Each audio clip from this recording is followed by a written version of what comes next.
Eyeballs நேயர்களுக்கு வணக்கம். நம்ம கடந்த பல எபிசோட்ஸா கிரகங்களே கோவில்களாய் அப்படின்ற தலைப்பின் கீழே தொடர்ந்து நிறைய வீடியோக்கள் பார்த்துட்டு வரோம். அந்த வரிசையில் இன்னைக்கு ஒரு புதுமையான ஒரு சம்பவத்தை பற்றி சொல்கிறேன். என்னுடைய நண்பர், அவர் சேலம் மாவட்டத்தை சேர்ந்தவர். அவர் எனக்கு ஒரு வீடியோவை அனுப்பினார். நடுவில் இது ஏதோ ஒரு சமூக வலைதளங்களில் சுற்றிட்டு இருக்கிற ஒரு வீடியோவை எனக்கு அனுப்பினார். அது பார்த்தா இருட்டுக்கல் முனியப்பன் கோயில் அப்படின்னு இருக்குது. இந்த கோயிலில் ஒரு விசேஷம் என்னன்னா, கோழி எல்லாம் தூக்கு மாட்டி தொங்க விட்டுருக்காங்க. கோழியை அப்படி வித்தியாசமான முறையில் பலி கொடுக்குறாங்க. தூக்கு மாட்டி தொங்க விட்டு பலி கொடுக்குறாங்க. ஆனால் அந்த கோயில் ரொம்ப வலிமையான கோயில்.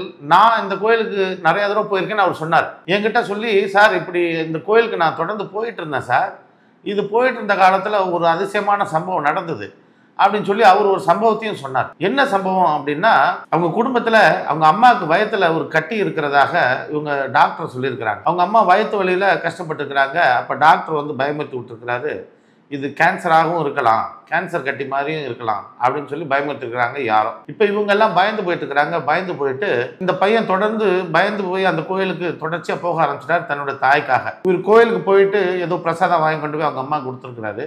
அவங்களும் அதை வாங்கிட்டு அதை பயன்படுத்திட்டு வந்திருக்கிறாங்க. ஒரு கட்டத்தில் இவங்களுக்கு வயிற்று வலி குறைஞ்சிருக்குது.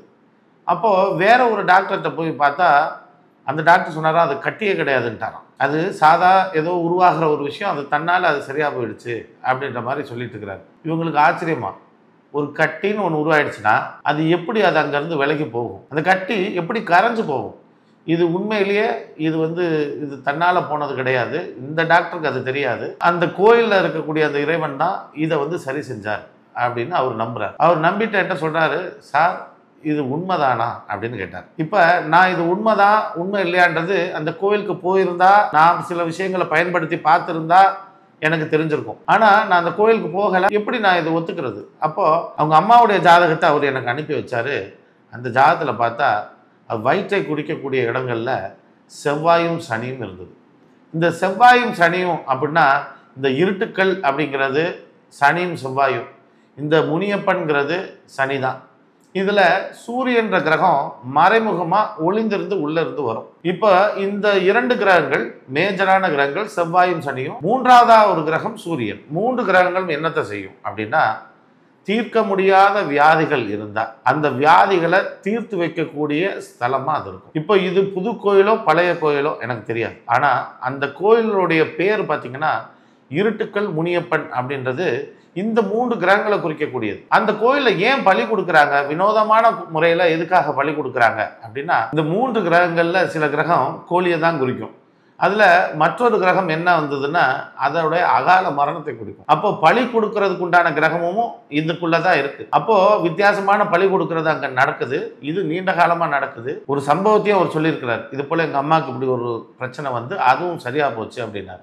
அப்போது அந்த கோயிலில் நிரந்தரமாக நிதர்சனமாக இந்த கோயிலில் இந்த அதிர்வலைகள் இருக்குன்றது உண்மைதானே. அப்போது யார் இந்த கோயிலுக்கு போனால் என்னென்ன விதமான பிரச்சனைகள் அகலும்? ஏற்கனவே சொல்லியிருக்கிறேன், இந்த மூன்று கிரகங்களுக்கு பல வீடியோக்கள் இருக்குது. இருந்தாலும் இதில் நாளைக்கு ஒரு ஆப்ரேஷன் எதிர்கொள்கிறாங்க, ஒரு அறுவை சிகிச்சை அடுத்த மாதம் வரப்போகுது, கண்ணில் அறுவை சிகிச்சை, தலையில் அறுவை சிகிச்சை அப்படின்னா அவங்கெல்லாம் இந்த கோயிலுக்கு போய் தரிசனம் பண்ணிவிட்டு இந்த அதிர்வலைகளில் இருந்துட்டு இவங்க வந்தாங்கன்னா, இது சர்ஜரி நடந்தாலும் சரி கவசம் போல் இவங்களை சுற்றி நின்று காக்கும். அப்படி கவசம் போல காக்கிறவன் தான் முனியப்பன். இது போல் சர்ஜரிக்கு மட்டும் கிடையாது, மற்ற விஷயங்கள் எதிர்பாராத விபத்துகள் நடைபெறாமல் இருக்கிறதுக்கோ, அல்லது உங்கள் வீட்டில் கண்டுபிடிக்க முடியாத சில வியாதிகள், எந்த டாக்டர்கிட்ட போய் பார்த்தாலும் அவரால் இது என்ன பிரச்சனைனே கண்டுபிடிக்க முடியலங்க அப்படின்னு சொல்கிறாங்க இல்லையா, அவங்களுக்கெல்லாம் இந்த ஒரு கோயில் தான். இதே போல் ஒரு கோயில் கோயம்புத்தூரில் ஒன்று இருக்குது. அது அடுத்து வர்ற வீடியோக்களில் நான் சொல்கிறேன். வேற இப்போ நிலத்தகராறு வருது இல்லைங்களா, இந்த நிலத்தகராறு உள்ளது எல்லாருமே இந்த கோயிலுக்கு போகும்பொழுது அவங்களுக்கு நிச்சயம் அதுலேருந்து விடிவு காலம் பிறக்கும். யாராவது ஏதாவது பொருளை திருட்டு கொடுத்துட்டாங்க அப்படின்னா அந்த திருட்டு போன பொருள் மறுபடியும் கிடைக்கிறதுக்கு இந்த கோயில் உங்களுக்கு விசேஷமான கோயில். இதுபோல் எண்ணற்ற விஷயங்கள் கிரகங்கள் பெயர்களாக மாறி இறைவனுடைய பெயரையும் சேர்த்து கொடுக்கும். இதுபோல் நிறைய நண்பர்கள் அவங்களுடைய அனுபவத்தையும் அவங்க போன சின்ன சின்ன கோயில்களை பற்றியும் எனக்கு வீடியோக்களும் ஃபோட்டோக்களும் எனக்கு அனுப்புகிறீங்க. அதை பற்றின விஷயங்களும் சொல்கிறீங்க. ஆனால் அங்கே உங்க தொடர்ந்து போன உங்களுடைய அனுபவத்தையும் சொன்னீங்கன்னா அந்த அனுபவத்தையும் இந்த வீடியோக்களில் நான் சேர்த்து சொல்கிறதுக்கு வசதியாக இருக்கும். வெறும் ஒரு ஃபோட்டோ மட்டும் வருது, அந்த கோயிலுடைய பேர் என்னன்னு கூட அனுப்புறதில்ல. அதே போல் ஒரு வீடியோ அனுப்புகிறீங்க, அந்த வீடியோவில் யாரோ 4 பேர் நடந்து போகிறது மட்டும்தான் தெரியுது. அதை வச்சு அந்த கோயிலை பற்றி எப்படி சொல்ல முடியும்? ஏதாவது பிட்டு பிட்டாக அனுப்புகிறீங்களே தவிர ஒரு கோர்வையாக அனுப்புனீங்கன்னா அதை இந்த மாதிரி வீடியோக்களில் சொல்லலாம். நீங்கள் இது போல் சின்ன கோயிலாக இருக்குன்றதை பற்றி நம்ம யோசிக்க வேண்டாம். அதில் உள்ள அபரிமிதமான பலன்களை நம்ம பார்க்கணும். வீட்டின் அருகாமையில் உள்ள கோயிலாக இருந்தாலும் சக்தி மிகுந்த கோயிலாக நமக்கு என்றைக்குமே அது கை கொடுக்கும். இது போல் நிறைய கோயில்கள் நம்ம ஊரில் இருக்குது. அடுத்தடுத்த வீடியோக்களில் தொடர்ந்து பார்ப்போம். அது வரைக்கும் நன்றி, வணக்கம்.